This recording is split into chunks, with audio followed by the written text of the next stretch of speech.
मक्का मक्केश्वर महादेव का मंदिर था। हजरत मोहम्मद सल्लल्लाहु ताला अलैहि वसल्लम माअज़ल्ला उस महादेव की पूजा करते थे। हजरे अस्वद हिंदुओं का शिवलिंग है, जिसको मुसलमान हज के मौके पर उसको पूजते हैं, चूमते हैं, हाथ लगाते हैं। और अगर वो काबा हमेशा से काबा ही था तो 360 बुत कहाँ से आए? अब रह गई बात कि शिवलिंग कहाँ से आया। तो मेरे भाई, शिवलिंग जो है शंकर भगवान अपने साथ स्वर्ग से लाए थे। अब मैं इस्लामी जबान बोलूं, आदम अलैहिस्सलाम हजर अस्वद अपने साथ जन्नत से लाए थे। बात तो एक ही है। शिवलिंग, शिव का मतलब होता है शंकर भगवान, जिसको हम कहते हैं आदम, और लिंग का मतलब होता है पत्थर। तो आदम अलैहिस्सलाम जो पत्थर लाए, शिवलिंग का ये मतलब है। अब शिवलिंग की बात आई है तो मैं एक और आपको दिलचस्प बात बताता हूं। देखो जी, असल शिवलिंग तो काबे में लगा है, उसकी नकल के ऊपर भी बहुत सारे मंदिरों में शिवलिंग लोगों ने लगाए हुए हैं।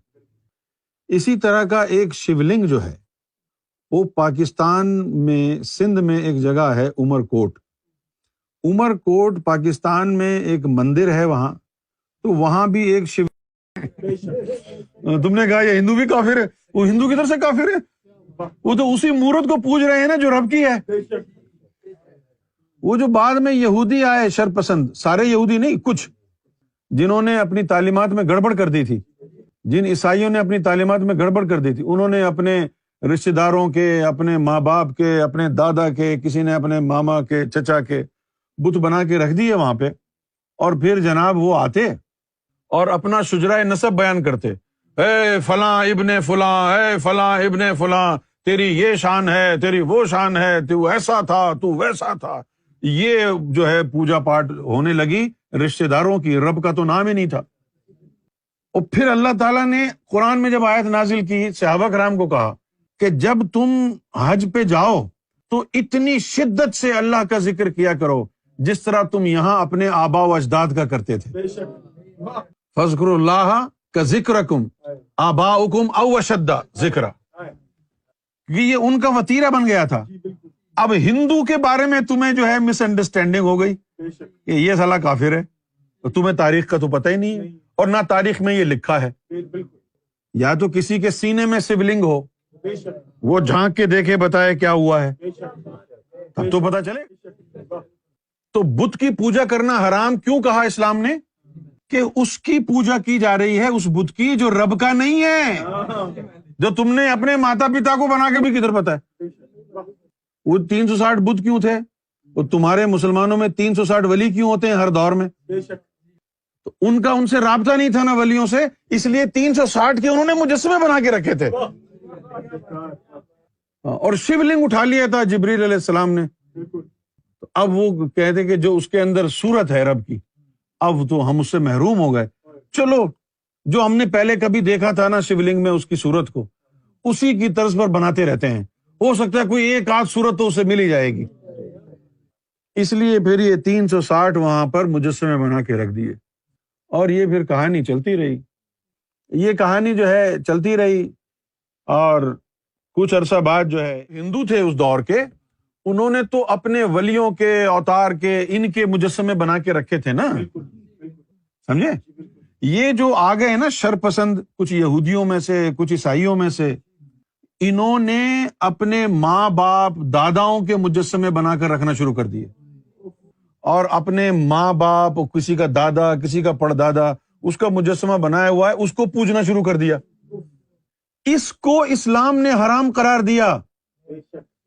अब तुम्हारे तो कुरान सिखाने वाला कोई है नहीं ना, तुमने सबको लपेट दिया। महाभारत की या रामायण की कितनी लैंग्वेजों में ट्रांसलेशन हुई है? मुसलमान कंट्रियों में महाभारत और रामायण का ट्रांसलेशन करके उनकी भाषाओं में पढ़ाया जा रहा है, उनके करिकुलम में है। महाभारत और रामायण उनके करिकुलम में पढ़ाया जा रहा है। एक और मैं सज्जन से एक मुलाकात हुई, ये यूके में थे, ये यूके में मुसलमान व्यक्ति थे, यूके में थे, भारतीय या पाकिस्तानी मूल के थे, अब ये मुझे नहीं पता कहाँ के थे। तो इन्होंने मुझे बोला सुमित भाई, मैं यहाँ पे स्कूलों में जाके सनातन पढ़ाता हूँ। मैंने कहा यूके में सनातन में क्या पढ़ाते हो? کہتا آپ کے یہاں تو بہت زیادہ سیکولرزم ہے، آپ کے یہاں الاؤڈ نہیں، ہمارے ہندوازم پڑھانا الاؤڈ ہے. میں نے کہا آپ تو خود مسلمان ہیں. کہہ رہا کوئی بات نہیں میں پڑھاتا ہوں. میں نے کہا اچھا کیا پڑھاتے ہیں؟ کہتا 4 چیزیں: پاپ پنیہ دھرم کرم trial balance 0.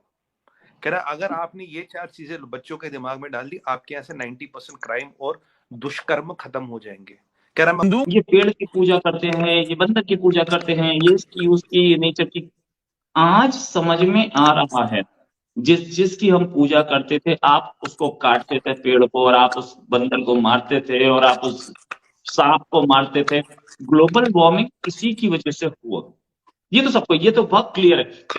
In the and کسی بھی سے بھی پوچھیے گلوبل وارمنگ کیوں اوور ہو رہا ہے تو یہی بولے گا ایک تو ہم ہائیڈرو کاربنس یوز کر رہے ہیں جو کاربن فاسل فیول یوز کر رہے ہیں، اور دوسرا پیڑ کٹ رہے ہیں. تو ہم وہ پیڑ ہی تو بچا رہے تھے. اس کی پوجا کر کے ہم پوجا جس کی کرتے تھے اس کو کاٹتے نہیں تھے. یہی تو ہو رہا صحیح تھا. بات ہے، بالکل تو صحیح پیڑ بات. ہی بچائے جا رہے تھے، چاہے وہ برگد کا پیڑ ہو یا وہ پیپل کا پیڑ ہو. یہ پیڑ زیادہ ولنریبل ہوتے تھے. ایک تو آکسیجن زیادہ دیتے تھے، یہ زیادہ بل رہے کیونکہ ان کے میں کوئی پھل نہیں آتا تھا تو ان کو کاٹا جاتا تھا، اس لیے ان کی پوجا بھی ہوتی تھی ساتھ میں.